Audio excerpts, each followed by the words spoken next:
Well, hi YouTubers, here we go. Book 6 of the Figures 100.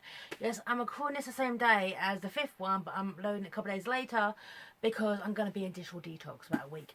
So, this is number 6 in the categories on the list of my to-do reads. Ava Ibbotson, A Company of Swans. Now, this book I didn't realise came out in 1985. I was 6 years old, and I love this book. This book has everything. It has ballet, it has intrigue, it has mystery, it has lovers, it has scandal, and it's like a Cinderella story but with just a few twists. And oh, I love it. Okay, so let me talk about the plot. Now, Harriet is in Cambridge and she is the daughter of the most horrible parents. Her actual mother died and she's been raised by her horrible aunt and a horrible father who basically just want to kind of destroy her soul because she's very much like her mother, who was wild and free and just so happy, and sadly passed away very shortly after Harriet was born. So she lives in the attic, she's a dancer, but her father is just nasty and sexist, and his ideal is to palm Harriet off on one of the a suborner at university he works with. Harriet wants to go to the Amazon and join a dance group, and Papa isn't pleased. Now I'm going to read some of this out. This is just some of the dialogue because it's so beautiful. Okay, this is about Edward Finch Dutton, okay, who basically dissects fleas for a living. Now I'm going to, here we go, and he tends to marry Harriet. This is page 23. Yet he intended to lead Harriet to the altar a great deal sooner than that. True, he will see very little of her. Sir Philip's rule about women in the college were particularly strict, but it would be good to know that she was waiting for him somewhere in a suitable house on the edge of town.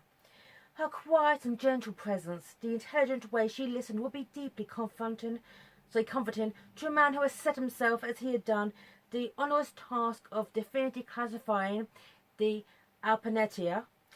In 5 years, no, perhaps that was a rash, in 8 years, when he had published at least a dozen papers, and his ascent of the promotional ladder was secure, he would let her have a baby. And what a charming guy. This book has everything. So my Harriet, with her oppressive family, and her father who refused to let her dance and be happy, even though she has a mother spirit. She runs away to the Amazon. She lives under a fake name, and there she meets the amazing and delicious Rom, who will guarantee her freedom. And this is where it's such a Cinderella book. This is where circumstances come in, because this story needs wickedness on all sides, and Rom has his own demons. He was cheated out of inheritance by his half-brother. He is half-British, and he just fled to the Amazon to make his fortune and made a lot of money, and is filthy rich. And then his half-brother in England took his own life because he was so bad with money, and he bankrupted the family estate.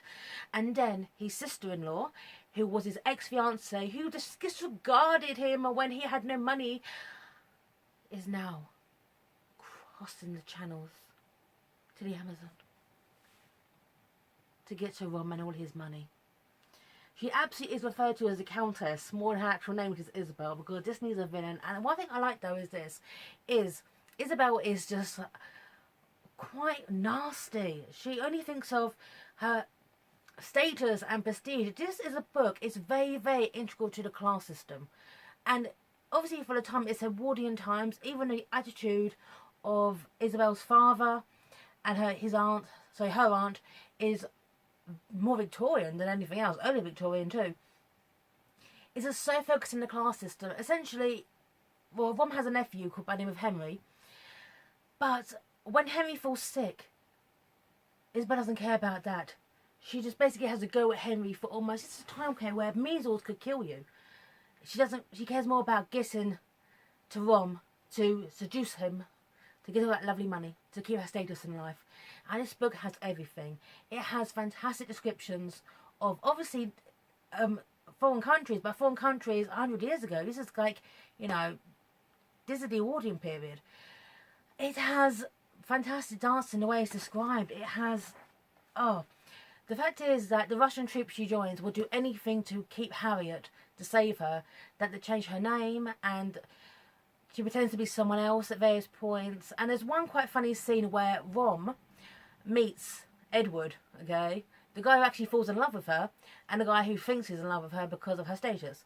And they go to the ballet together, even though Edward isn't really that interested because he's so boring and only cares about fleas. And he can't tell which one his apparent fiancé. That kind of stuff. And one thing I like is this. Now, obviously, okay, this is a young adult novel, okay, but it kind of takes it to the bone because this is a time where women did not act the way Harriet does, and the way she does it is quite refreshing. It gets over the angst quite well, her fallen reputation. She basically says at one point, I'm gonna spoil this here, okay? Rom seduces her, but doesn't, force it, okay? He's very, very gentle and kind, and Harriet makes a decision herself. She becomes a more empowered character. She basically says, I'm ruined, and he's like, well, I enjoyed ruining you. And he's like, yeah, well, I enjoy being ruined. That kind of thing. It shows power. It shows how if you take away the social situation, the social circumstances, you can become a different character and a better character. So I love this book so much. It's very Cinderella-ish, its execution. But the dialogue, the dancing, the way it describes how ballet is beautiful. If you watch ballet is beautiful. But ballet requires so much hard work and dedication. And it doesn't hold back going to a description of that. This has characters you so care about. You care about Henry. You hate Isabel, but she's there. You hate Harriet's family. And you absolutely love Harry and Ron. They work so well together. Their relationship, their courtship, if you will, is very, very believable. So I love this book. I'm shouting out to a book that came out, 1985, but it's classic and timeless, and the dialogue is spot on. Ava Ibbotson's The Company of Swans. Sorry, A Company of Swans. Here we go. So, book number 6 of the Physics 5100, and I'm signing off here. Sign off, YouTubers. Bye now.